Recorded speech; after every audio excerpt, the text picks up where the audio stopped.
სროლა ევროპის ახალგაზრდობის ოლიმპიური ფესტივალის პროგრამაში პირველად პნევმატური პისტოლეტიდან სროლაში მედლების 6 კომპლექტი გათამაშდება. 11-ზე სროლაში ტრადიციულ შეჯიბრებას ემატება შედარებით ახალი სახეობა სოლო, რომელიც განსხვავებული ფორმატისაა. ქულების დაჯამებისას აქ არაა ჩვეულებრივი 10-ქულიანი ათვლა მეათეზის სიზუსტით. სამიზნეში მოვტყმისთვის იწერება 1 ქულა, 10 წინისთვის 0. ორივე სახეობაში მედლები ჭაბუკებსა და გოგონებთან შორისაც გათამაშდება და შერეულ გუნდურ შეჯიბრშიც. ჩვენმა ოლიმპიურმა ჩემპიონმა ნინო სალუქვაძემ პარიზში ოფიციალურად დაასრულა სპორტული კარიერა და თანამედროვე ოლიმპიადების თანარეკორდსმენიც გახდა მონაწილეობის რაოდენობით. 10 ოლიმპიურ თამაშებზე გამოსულა სულ 2 სპორტსმენი. კანადელი ცხენოსანი იან მილერი და ქართველი მსროლელი ნინო სალუქვაძე.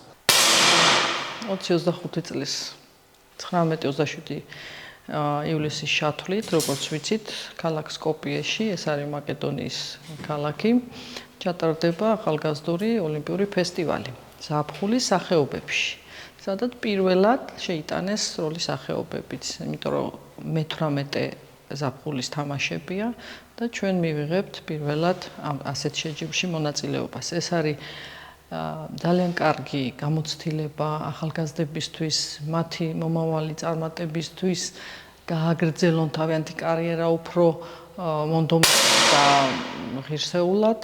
და ძალიან მიხარია, რომ მაქსიმალურად რაც შეგვეძლო რაოდენობრივად ჩვენი ქვეყანა წარდგენილი იქნება ამ ფესტივალს 2 სპორტსმენით, 1 ვაჟი და 1 გოგონათი.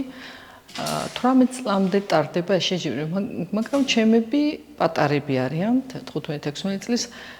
ესეც იმას მიანიშნებს, რომ კარგი თაობა გვესდება, იმიტომ რომ ამ ასაკში თითოეულ წელს ვესა აქვს მნიშვნელობა შედეგის მხრივ, მაგრამ მე იმედი მაქვს, რომ წლევანდელმა წელმა მიჩვენა, რომ ჩვენი ახალგაზრდები არიან ისე მომზადებული და სათანადოდ გამოდიან სხვა შეჯიბრებებზე, რომ ამ შეჯიბრზეც არ შეიცვენენ თავს.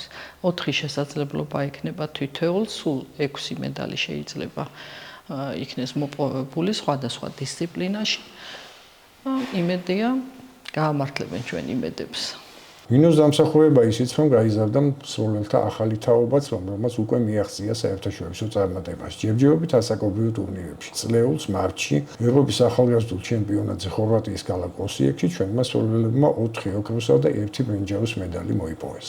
ეს ის თაობა, წელს დაიწყეს საერთაშორისო შეჯიბრზე მონაწილეობის მიღება ამ თაობამ და პირველივე შეჯიბრზე ძალიან წარმატებული იყო სანდროს მონაწილეობა, მან ოქროს მედალი აიღო ევროპის ჩემპიონატზე, ასევე ლიზის მონაწილეობა, მან ეგრევე მოიპოვა ამ შეჯიბრზე, ამ ფესტივალზე, იმიტომ რომ ჩვენთან უნდა მოიპოვო უფლება, რომ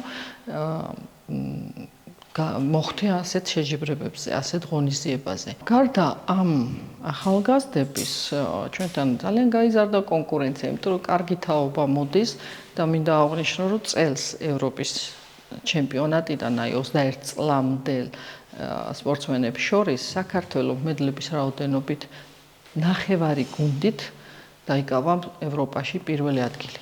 ეს არ მომხდარა არასდროს და არ ვიცი განმეორდება თუ არა, იმედი მაქვს, მაგრამ ესეთი წარმატება არ ქონია არასოდეს. და ეს არის 4 ოქროს და 1 ბრინჯაოს მედლი დაბრუნდა 6 ადამიანი. თითოეულს ჰქონდა მედალი. მუშაობთ ძალიან გულმოდგინედ, მომყვებიან, რაც თავარია თვითონ ბავშვებიც, ახალგაზრდებიც და ლიცენზიებზე ვიბრძოლებთ, რა თქმა უნდა, თუმცა ჩვენთან ცოტა ყოველ წელს ძალიან ართულებენ ამ ლიცენზიების გათამაშების წესებს. და თუ იგივე წესები დარჩა, როგორც იყო, ჯერ არ არის გამოქვეყნებული, როგორც წინა ოლიმპიადებზე, საკმაოდ რთული, მაგრამ მე ვიმედოვნებ, რომ არიან პერსპექტიული სპორტსმენები, რომლებიც მოხვდებიან. სკოპიეში ყველა ქვეყანას თითო ჭაბუკისა და გოგონას გამოყვანის უფლება აქვს. ჩვენგან ისვრიან სანდრო ხოსიტაშვილი და ლიზი აღნიაშვილი. მე ვარ სანდრო ხოსიტაშვილი, 15 წლის თბილისიდან. ამ სპორტში მე უკვე ვარ 4 წელია.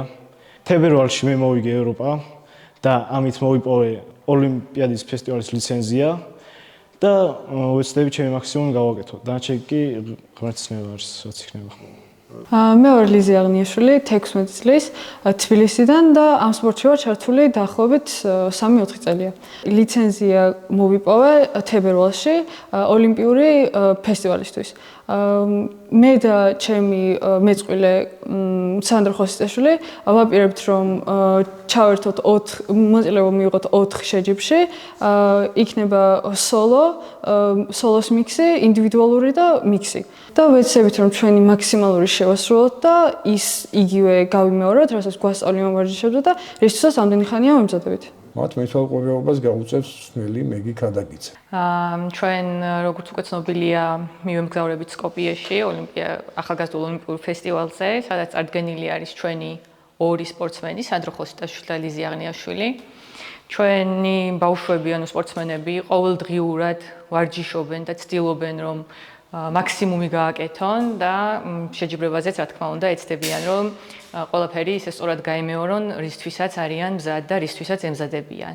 ჩვენ ამ ბავშვების გარდა კიდევ ყავს ძალიან ბევრი ახალგაზრდა, რომლებიც არიან პერსპექტიულები და ყოველდღიურად ვემზადებით, ვარჯიშობთ და გვაქვს დიდი მიზნები და ვცდილობთ, რომ ყველაფერი შევასრულოთ ისე, როგორც საჭიროა. ასევე მადლობა მინდა გადაუხადო სპორტის სამინისტროს, ოლიმპიურ კომიტეტს და ჩვენი სროლის ფედერაციას მხარდაჭერისთვის და გვერდზე დგომისთვის. ცხადია, სკოპიეში იქნება ნინო სოლოქვაძეც, ეროვნული ოლიმპიური კომიტეტისა და საქართველოს სროლის ფედერაციის ვიცე-პრეზიდენტი. ჩვენმა საერთაშორისო ფედერაციამ განაცხადა, რომ ევროპის თამაშები, რომელიც 27 წელში ჩატარდება, ის უკვე უფროსებს შორის ამათ შორის რეიტინგით პირველი ნომრები გავლენ უკონკურსო თამაშებზე. უკვე ეს კონკურსია, ანუ ლიცენზიას მოიპოვებენ. ესეც კარგი შესაძლებლობაა ახალგაზრდებისთვის, რომ გაუწიონ კონკურენცია უფროს თაობას და 18 წლის ასაკში მოხვდნენ ევროპის თამაშებზე. თუმცა ეს დოგმა არ არის, იმიტომ რომ 19 წლისამ ოლიმპიური თამაშების ოქროს და ვერცხლის მედალი მოვიპოვე პირადად, მეც იუნიორი ვიყავი და ამათვისაც ძალიან კარგი მაგალითიც არის და შესაძლებლობაც. ჩემ დროს არ ტარდებოდა ფესტივალები, არ ტარდებოდა ახალგაზრდული თამაშები, ამიტომ მე მიხარია, რომ მათ შესაძლებლობა აქვთ უფრო მეტად მიაღწიონ მეტ წარმატებას. შეჯიბრება 21-დან 25 ივლისამდე გასტანს პარტიზან კარპოშის სასწავლებელზე.